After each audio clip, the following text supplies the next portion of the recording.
한국 분들이 유독 상사와 얘기할 때 공손하게 표현을 하고 스스로를 많이 낮추는 경향이 없지 않아 있는데요. 프로의 영역에서는 그렇게까지 자신을 낮출 필요는 없습니다. 그리고 문제점만 잔뜩 가져가는 직원을 상사는 그다지 좋아하지 않습니다. 회사에서 나를 지키는 말하기 크게 세 가지로 제가 말씀을 드리고자 합니다. 안녕하세요. 이교수의 인터랙션의 이교수입니다. 요즘 취업 시즌인가요? 여러분, 취업을 앞두고 면접을 어떻게 봐야 할지, 아니면 취업이 되고 나서 회사 생활을 어떻게 해야 될지 고민이 많으실 것 같은데요. 제가 이번에 한국에 가서 이런저런 인터뷰를 많이 하면서 질문들을 정말 많이 받았고, 실제로 회사에 다니시는 분들과도 대화를 나눌 일이 많았는데요. 많은 분들이 의외로 회사에서 나를 지키는 말하기, 나를 지키는 커뮤니케이션에 대해서 많이 어려워하시더라고요. 그래서 오늘은 제가 회사에서 나를 지키는 말하기에 대해서 제 책에 나와 있는 내용에 대해서 여러분과 살짝 공유를 해드리려고 합니다. 본론에 들어가기 앞서서 저 역시 사실은 한국에서 K 직장인으로서 열심히 생활을 했던 경험이 있습니다. 프로답게 말하기 챕터를 쓴 이유도 과거에 제가 한국에서 직장 생활을 하면서 그때 되게 힘들었었던, 잘할 줄 알았는데 너무 못했던 제 상사와 커뮤니케이션을 정말 못하고 할 말을 못하고 늘 야근만 했던 그 시절의 저를 돌이켜보면서 혹시 과거의 저의 모습을 하고 계실 지금 어떤 분들이 계시다면 그분들께 꼭 도움이 되고 싶은 마음에서 그 챕터를 썼거든요. 그래서 오늘 그 백그라운드를 여러분께 알려드리면서 회사에서 나를 지키는 말하기 크게 세 가지로 제가 말씀을 드리고자 합니다. 명확하고 효과적인 말하기를 하고 싶잖아요. 그럴 때 여러분이 꼭 고민하셔야 될 게 크게 세 가지가 있는데요. 바로 첫 번째는 두괄식으로 말하기입니다. 두괄식으로 말하라고? 여러분이 보통 두괄식으로 말하기 하면은 글쓰기에서 두괄식으로 표현해야 된다라고 들으신 바가 있고요. 그리고 이제 스피치나 발표의 영역에서 두괄식으로 표현을 하세요 라는 말씀 아마 들어보신 적이 있으실 텐데요. 제가 오늘 여기서 말씀드리는 두괄식으로 말하기는 그거와 약간 다릅니다. 무슨 뜻이냐면 서두에 대화의 목적, 대화의 요건을 바로 말씀을 하셔야 된다는 뜻입니다. 보통 우리가 누군가, 특히 상사분과 대화를 나눌 때 이렇게 말해요. 부장님, 시간 내주셔서 정말 감사합니다. 다름이 아니라 제가 오늘 부장님을 만나고자 하는 이유는 그러니까 점점점 이렇게 말씀을 꺼내시거든요. 이렇게 되면 부장님이 속으로 무슨 생각을 하시냐면 그래서 본론이 뭐야? 빨리 얘기해. 이렇게 속으로 됩니다. 겉으로 얘기하는 부장님도 있을 수도 있어요. 그래서 여러분, 이렇게 머뭇거리면서 여러분의 대화를 꺼내시면 여러분에게 별로 좋은 이미지가 생기지 않습니다. 왜냐하면 명확하지가 않거든요. 그래서 제가 추천드리는 거는 이렇게 말씀드리는 거예요. 부장님, 오늘 제가 말씀드릴 건 제가 진행 중인 프로젝트에 대한 내용인데요. 크게 세 가지를 부장님과 상의하고 싶습니다. 이렇게 깔끔하게 오늘 미팅을 요청하는 목적을 바로 그냥 서두에 말해버리는 거예요. 한국 분들이 유독 상사와 얘기할 때 좀 머뭇거리고 공손하게 표현을 하고 스스로를 많이 낮추는 경향이 없지 않아 있는데요. 프로의 영역에서는 그렇게까지 자신을 낮출 필요는 없습니다. 그러니까 이게 공손한 것과 예의 있는 것과 이렇게 자신을 깎아내리는 거는 저는 차이가 있다라고 생각을 하거든요. 그래서 굳이 여러분을 낮추거나 머뭇하면서 대화를 리드하실 필요가 없어요. 그래서 불필요한 머뭇거림이나 사족은 제거하고 본론부터 여러분 말씀을 시작하는 것이 좋습니다. 두 번째는 여러분, 문제를 가져갈 때 해결책과 같이 가져가세요. 보통 우리가 상사와 이야기를 할 때 우리가 잘하고 있는 거를 사실 가져가진 않거든요.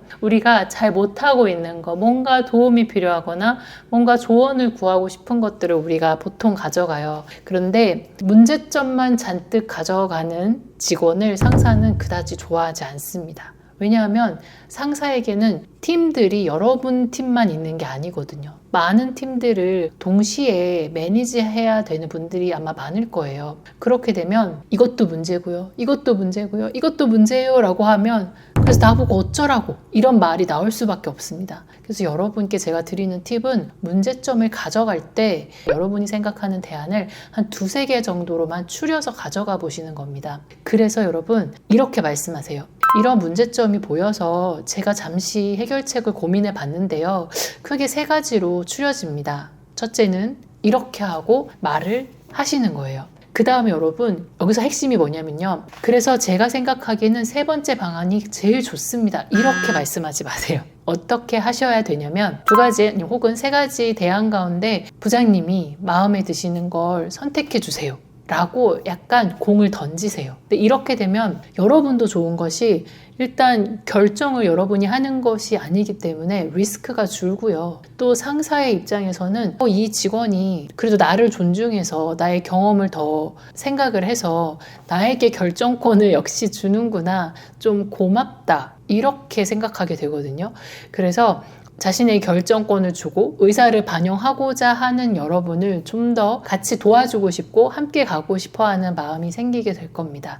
이 점을 꼭 기억해 주세요. 그리고 여러분 마지막으로 중요한 것은 바로 3번째 비언어적 메시지를 기억하자입니다. 우리가 알게 모르게 다른 사람들과 특히 여러분보다 직급이 높은 분들 아니면 타 부서 분들하고 미팅을 할 때 한마디도 하지 않았는데 이미 여러분의 표정과 태도나 이런 비언어적인 메시지에서 많은 정보를 주는 경향이 있습니다. 예를 들어서 몸이 많이 움츠러들어 있다거나 아이 컨택을 하지 않는다던가 그런 여러분의 모습을 보여주게 된다면 이미 여러분은 거기서 뭐 아이디어도 공유하지 않았고 어떤 말도 하지 않았는데 그 상대방 부서 사람들이나 상사들이 어떤 생각을 하냐면 저 친구는 자기 아이디어에 자신감이 없네. 뭔가 좀 잘 안 됐나 보네.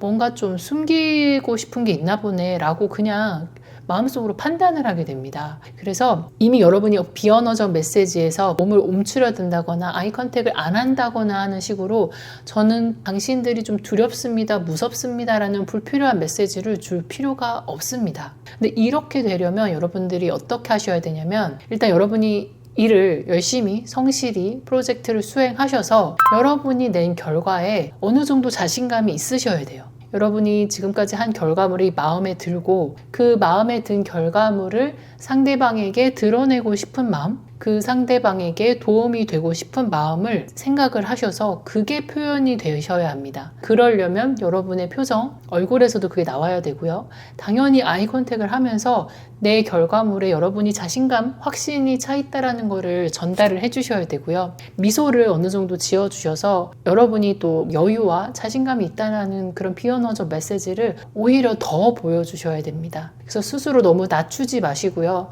나는 너무 부족해 이런 생각도 하지 마시고 내 상황에서 주어진 시간 내에서 이 정도 하면은 잘한 거다라고 마음을 먹으시고 그 메시지가 전달이 되도록 노력을 해주시는 것이 좋습니다. 오늘은 제 책 3부에 있는 프로답게 말하라의 부분에서 회사에서 나를 지키는 말하기에 대해서 말씀드렸습니다. 회사 생활이 많이 어렵습니다. 왜냐면 하루에 정말 많은 시간을 회사에 소요하고요. 저희가 그 어느 때보다 커뮤니케이션이 쉽지 않은 상황이 된 것 같아요. 그렇기 때문에 여러분이 이런 좀 몇 가지 중요한 것들을 좀 숙지를 하시고 연습을 하시면서 내 얘기를 논리적으로 조리 있게 그리고 프로답게 할 수 있구나라는 경험을 꼭 체험을 해보시기 바라겠습니다. 그 경험을 반복하시면 여러분이 앞으로도 조금 더 자신 있게 여러분의 생각을 편안하게 꺼내놓는 계기가 되실 수 있어요. 그래서 오늘 제 책 운명을 바꾸는 말하기 수업에 있는 프로답게 말하기 한 챕터에 대해서 여러분과 함께 나눴습니다. 앞으로도 제 책에서 여러분들에게 꼭 필요한 내용들을 몇 가지 추려서 종종 소개를 드릴 예정입니다. 이 책 많이 사랑해 주시고요.